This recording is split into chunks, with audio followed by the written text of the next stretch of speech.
नमस्कार, पंजाब तक में आपका स्वागत है। मैं हूं सतेंद्र चौहान और आज हम बात कर रहे हैं कि हरियाणा में चल रहे किसान आंदोलन का असर भारतीय जनता पार्टी पर पड़ने लगा है।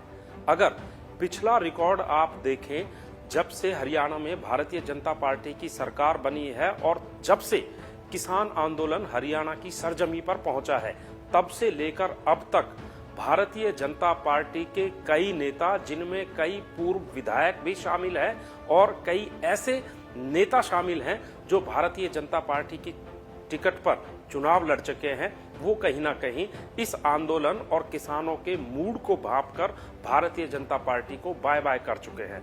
फिलहाल ताजा इस्तीफा दिया है पवन बेनीवाल ने।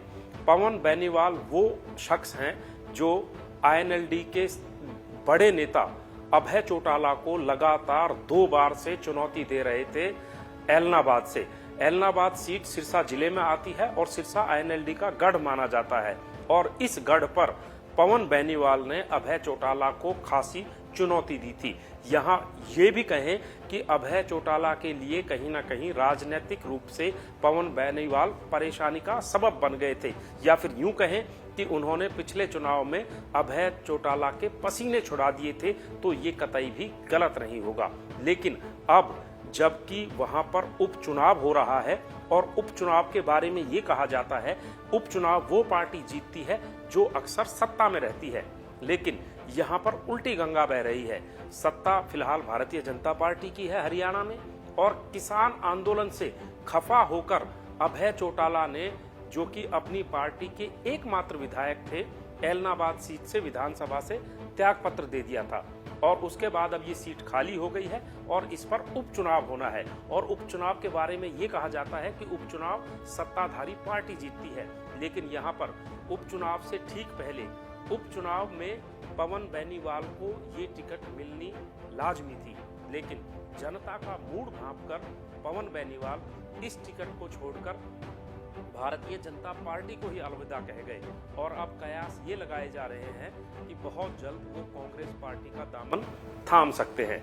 हालांकि भारतीय जनता पार्टी के जो बड़े नेता हैं वो ये कह रहे हैं कि शुक्र है कि अब भारतीय जनता पार्टी का नया नेतृत्व एलनाबाद में खड़ा हो जाएगा, लेकिन जिस तरह के हालात बन रहे हैं उन हालात में लग नहीं रहा है कि इन उपचुनाव में भारतीय जनता पार्टी के लिए ये राह आसान होगी, क्योंकि अभय चौटाला ने किसानों के मुद्दे पर विधानसभा की सदस्यता त्यागी थी। तो जाहिर सी बात है, एलनाबाद सीट जो है वो बिल्कुल देहात है, यानी कि ग्रामीण एरिया है और इस इलाके में किसानों की बहुत बड़ी तादाद है।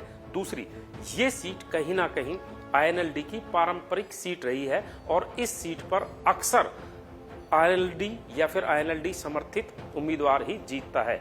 लेकिन अब पवन बेनीवाल यहाँ पर जब छोड़ गए हैं, नया कैंडिडेट भारतीय जनता पार्टी को तलाशना होगा। हालांकि कयास ये भी लगाए जा रहे हैं कि अभय चौटाला के जवाब में दिग्विजय चौटाला, जो कि जेजेपी के नेता हैं और deputy chief minister Dushyant Chautala के छोटे भाई हैं, भारतीय जनता पार्टी उनको भी वहां से जेजेपी की को ये सीट देकर उतार सकती है। लेकिन तब भी कहीं ना कहीं ये राह भाजपा और जजपा गठबंधन के लिए आसान नहीं होगी, क्योंकि अभय चौटाला को किसानों का बहुत बड़ा समर्थन कम से कम अपने इलाके में हासिल है।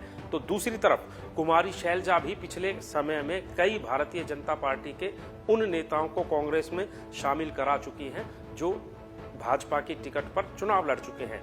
तो क्या ऐसे में ये समझा जाए कि किसान आंदोलन का असर अब भारतीय जनता पार्टी और हरियाणा की राजनीति में होने लगा है? क्या यही वजह है कि जो किसानों से जुड़े हुए नेता हैं वो भारतीय जनता पार्टी को छोड़कर अलविदा कह रहे हैं, यानी कि अब वो या तो आईएनएलडी, कांग्रेस या फिर अन्य पार्टियों का मुंह देख रहे हैं? तो कुल मिलाकर हरियाणा में फिलहाल स्थिति ऐसी बनी हुई है कि भारतीय जनता पार्टी के नेता अब पार्टी से मुंह मोड़ने लगे हैं। तो शायद कहीं ना कहीं किसान आंदोलन जो हरियाणा में चल रहा है, उस आंदोलन का असर अब हरियाणा की राजनीति में दिखने लगा है। पंजाब तक में फिलहाल इतना ही। बाकी देश, दुनिया, हरियाणा, पंजाब, हिमाचल समेत पूरे उत्तर भारत की तमाम खबरों, जानकारियों, अपडेट्स और विश्लेषण के लिए आप हमारे साथ जुड़े रहिए। पंजाब तक को लाइक, शेयर और सब्सक्राइब करते रहिए। एक नए बुलेटिन, नई खबर और नई जानकारी के साथ जल्द आपके सामने हाजिर होंगे।